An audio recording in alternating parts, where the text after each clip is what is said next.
Problem number 10. Find the area of one petal of this flower. The equation and polar coordinates of the flowers are is sine squared of 3 theta. So what's going on here? We have a 6-petaled flower.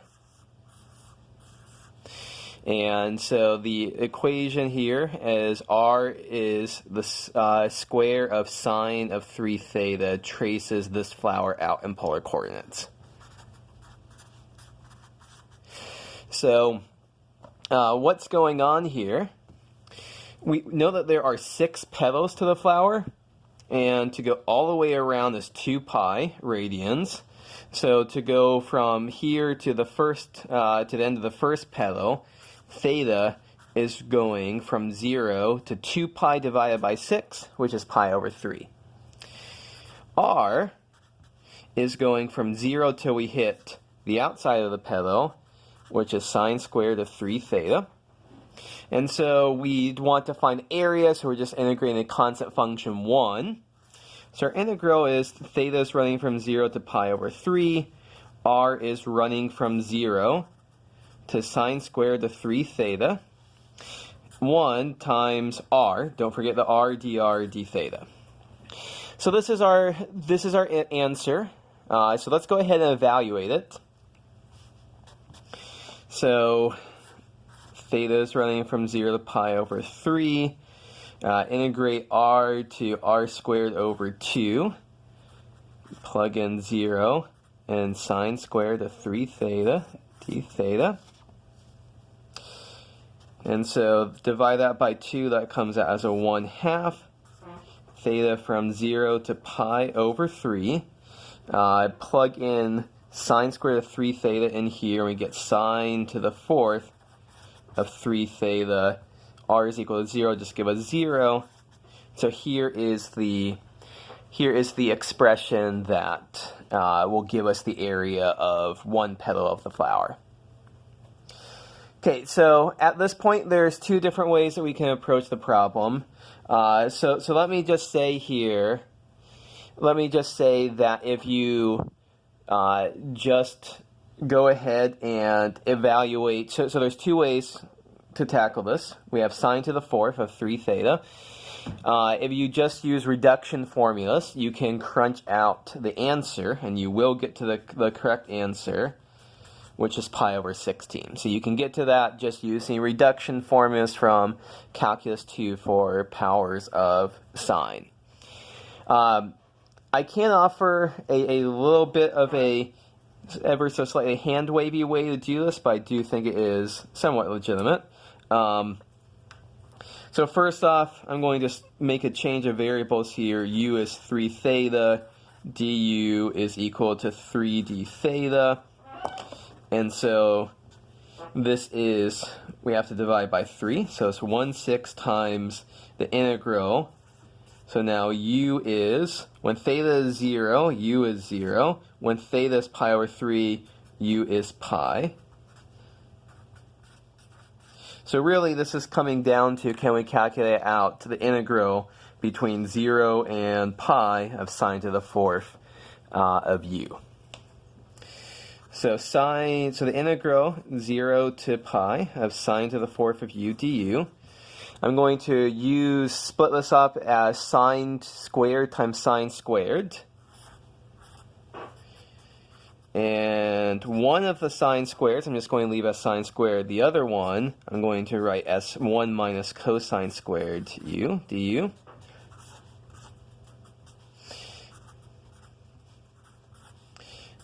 And so now I have 2 different integrals here.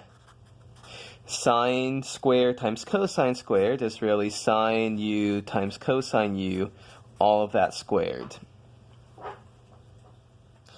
So now at this point, I'm going to assert that over an interval from 0 to pi, because sine squared plus cosine squared is equal to 1, on average, between 0 and pi, sine squared has value 1/2. So that tells me that this answer needs to be pi over 2. You can go ahead and use various rules and stuff like that, get that, but I can just tell from here the answer has to be pi over 2. Over here, sine u times cosine u, I'm going to use the fact that this must equal 1/2 times sine of 2u. So this, using our various double angle identities and stuff like that. So pulling out, so it's 1/2 sine of 2u, all of that squared. So it pulls out a 1/4, 0 to pi, of sine squared of 2u du.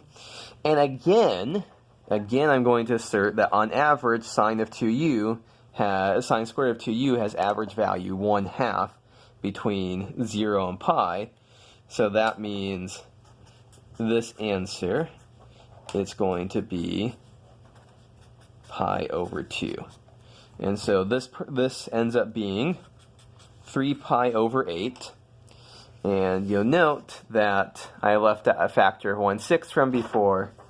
So our overall answer is 1/6 times 3 pi over 8. And yes, that does give pi over 16. Okay, so a little bit of complicated integration there. Really, I care about the polar coordinates more than the integration. Okay, problem number 11. Integrate f of xy is equal to xy over the parallelogram with those vertices. So, should be a pretty straightforward change of variables to make here.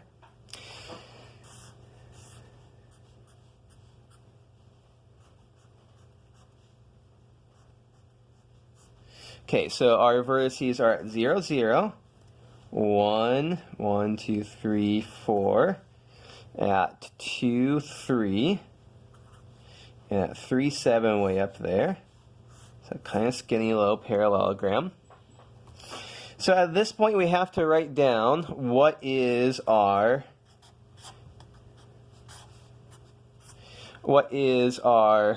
map here. So we want a linear map. So this is in the xy plane. The way we want to do it is that we want to send the 0, 1 cross 0, 1 square in the UV plane. We want to come up with a mapping that sends this up here. And so the way that we can do this is we can ask, well, where does the point 1, 0 here, that needs to go to, we can send it to the point 2, 3. And so when u is 1 and v is 0, we want this output up here to be 2, 3. So we can accomplish that with 2u and 3u here. And the point 0, 1 needs to get sent to the point 1, 4. So this is when u is 0 and v is 1, so we can accomplish that with plus v and plus 4v. So here is our mapping, and you can check. So this is a linear mapping. It fits the form. We can check everything works here. And so we need the Jacobian here. So the u derivative of this is 2, the v derivative of this is 1, the u derivative of this is 3, the v derivative of this is 4. And so we end up with 2 times 4 is 8, minus 1 times 3 is 3. So our Jacobian here is 5. By the way, one thing that's worth noting here is that I know some people sent 1, 0 to 1, 4 and 0, 1 to 2, 3. That would also be a very acceptable way to do it. You get a different mapping here. You end up with a Jacobian of minus 5 if you did that. I'll comment on that in just a second.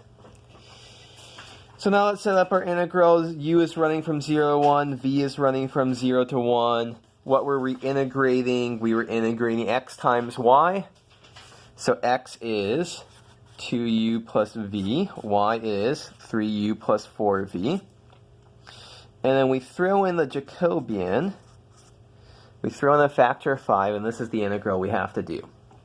Now, so here's one important thing. This is really, it's more accurate right here, absolute value of 5, because we always have to put in the absolute value of the Jacobian, not just the Jacobian itself. So if you had done this in a different way, and you come up with a Jacobian of minus 5 here, that's great, that's fine. But the consequence is, when you insert this in, you don't insert in a minus 5, you insert in an absolute value of minus 5, and so you end up with plus 5 there. So this is the integral that we want to do here. In the interest of time, you end up with 365 over 12 when you do this calculation.